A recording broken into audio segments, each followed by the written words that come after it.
Good morning, my fellow yogi travelers.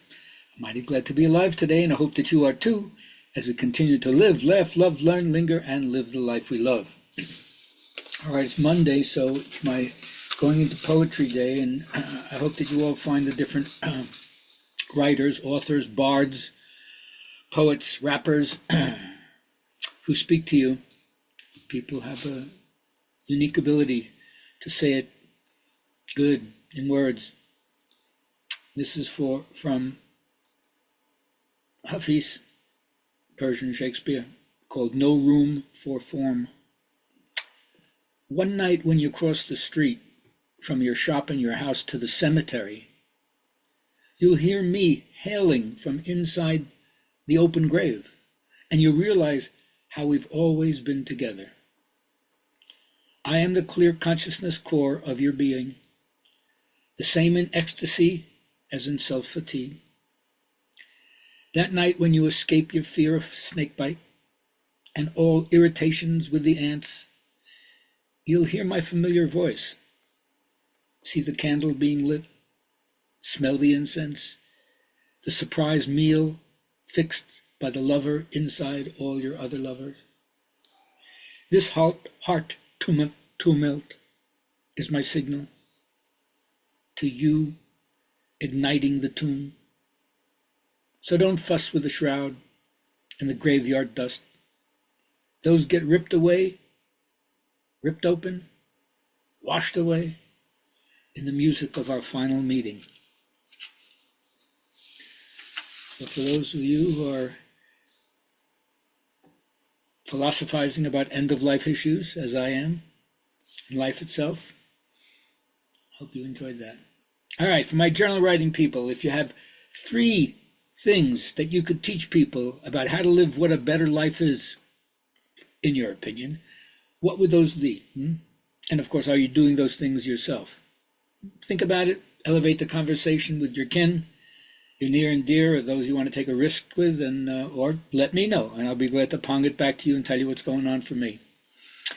All right, now, always start with yoga. It's the first way I like to bridge to people. It's my most authentic experience, and yet at the same time, I'm not trying to limit anyone to studying yoga, either in my own tradition or Eastern philosophy or anything, but to find the equivalent psychological relevance in your life. Yoga is about the art of precision, doing things the right way, just like the Bolshoi ballet. There's a way to do the form, and there's a way that's not up to snuff, up to standard. And so, of course, your skin is not just an anatomical covering, but it's an organ of perception. As my teacher says, from skin to soul. How do you go from the outermost aspect to the innermost aspect? From the periphery to the core. And always being reminded about sitting up straight or standing straight so you're not collapsing down into your diaphragm, which is that muscle that kind of separates the more unconscious aspects of our physical nature, and those things that seem to be more conscious and above board. So tension and pressure in any way put the diaphragm under constraints. You can't breathe freely and you don't feel as free. So keep lifting up and keep your diaphragm relaxed. All right, now, as we're growing, especially in the teenage years, I've always talked over the years about the inner child, but the inner teen is still very, very close to me. And sometimes when you see they get really surly and they're going through their changes and don't understand what's going on in their own body, let alone in the world, they develop a kind of moratorium withdrawal in order to establish their own philosophy of life, which is weak.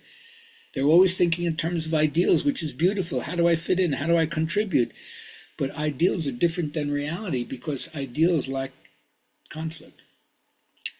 And the problem is that teenagers are still young. They haven't had much experience. And so if they maladapt or develop in an incorrect way when they're struggling with their own ego identity and the crisis of role confusion, how do I fit in? What mask do I put on?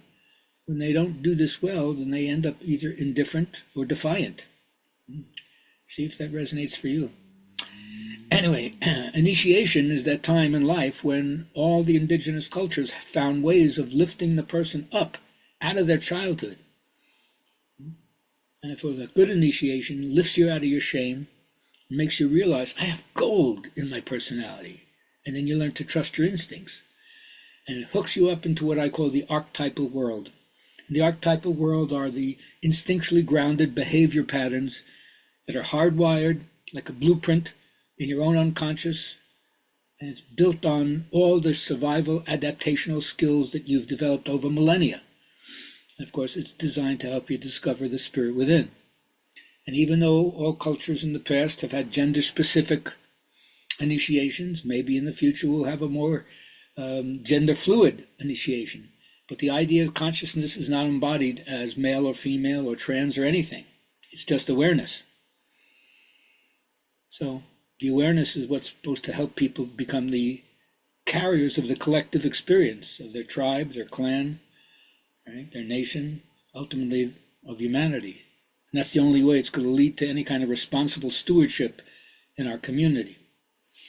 So value your creativity. Shake off the shackles that have tricked you into staying naive or compliant. And trust that part of you that needs to know whatever it needs to know and knows it with lightning speed. You know, in the female psychology world, they call it la que sabe, she who knows. There's a part of the Divine Mother in there that is sharp, knows exactly what's good for you, and makes that decision instantaneously. All right, so I hope that for all of you have found that thing which in a twinkling of an eye, solves your problems, smooths out your difficulties, is your own version of a magical balm to heal the bruised and broken heart. So today my parting wish for you all is that you choose the thoughts that make up your dominant vibration, and I hope that those thoughts are the ones that continuously serve you well. Have a great day.